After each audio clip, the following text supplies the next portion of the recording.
Hi, I'm Manda McKay.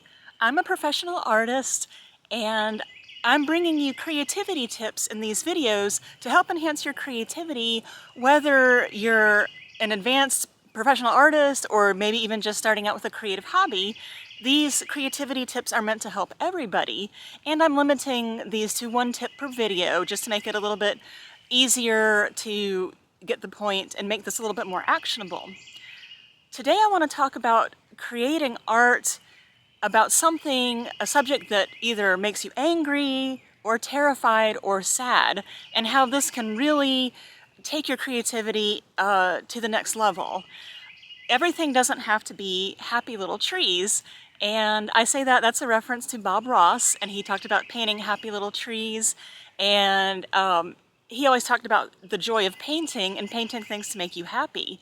And I definitely do not want you to stop doing that. That's great and that's extremely helpful. And you should be getting joy out of your creative practice, of course.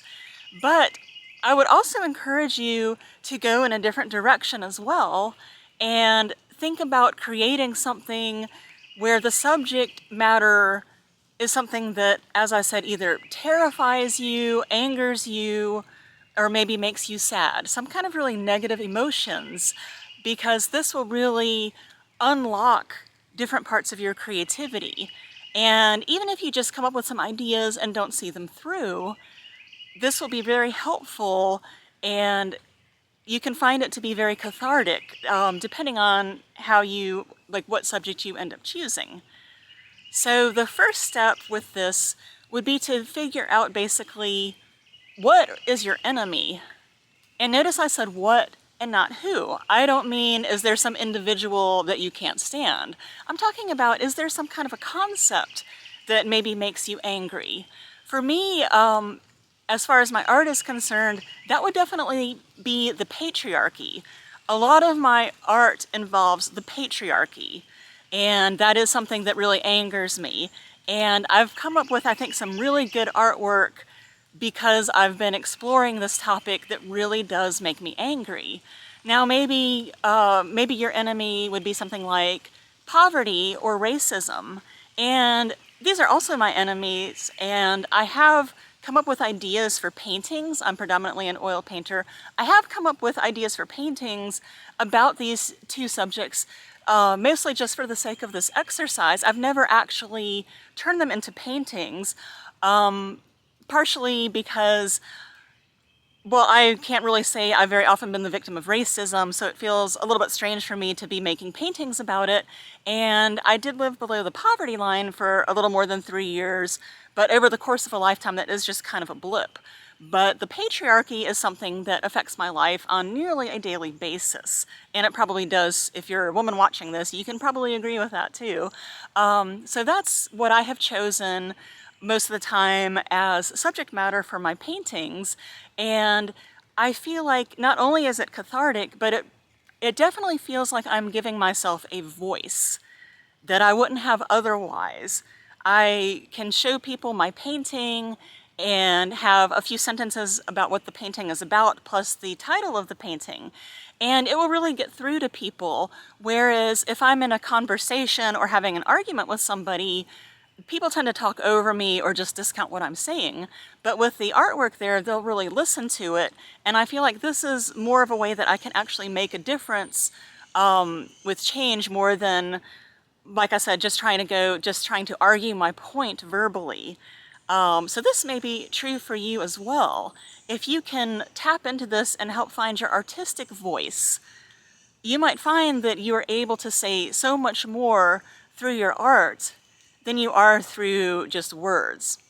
Now, I will say that this technique of coming up with something that angers or terrifies or upsets you, this does work a little bit better with certain types of art. For example, painting, songwriting, these are things that lend themselves very well to this. Depending on what form of art you use, it might be a little bit more difficult, but try to at least come up with some ideas of how you could possibly do this. And you can this will help you discover your artistic voice. And again, this will not only be cathartic, but can really help you speak your mind in ways that you might not be able to in a face-to-face conversation or in an online conversation. So give this a try and just try to dig deep and think about what there is that really upsets you in some way and how can you make art about it. And I will give you an example of my most recent painting that I completed, and it's called My Body, Not Yours. And this was inspired, this is definitely about the patriarchy, but a couple months ago I saw a news article about how a lot of men, especially young men, were wearing t-shirts saying, "Your body, my choice." And this, to me, the implications of this go way beyond anything having to do with unborn children. It sounds like they're just saying that women are their property. So that really upset me, and I decided to make a painting about it.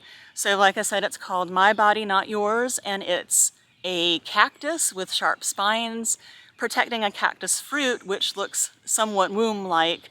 And I just did the painting and came up with a few sentences about what it meant, plus the title, and that really got people talking about it in ways that if I just jumped into some online conversation or face-to-face conversation, again, people would just tend to discount what I'm saying, but they really listened when I had that visual attached to it. So this may be something that can really help you in your own life to find a voice that maybe you didn't have, and if not, I do think it will help access your creativity by just thinking in ways that maybe you wouldn't normally think about, and can really, if you find that artistic voice, it can just give you beyond what your verbal voice can do. Well, I hope this video was helpful. Thank you again for watching. My name is Manda McKay.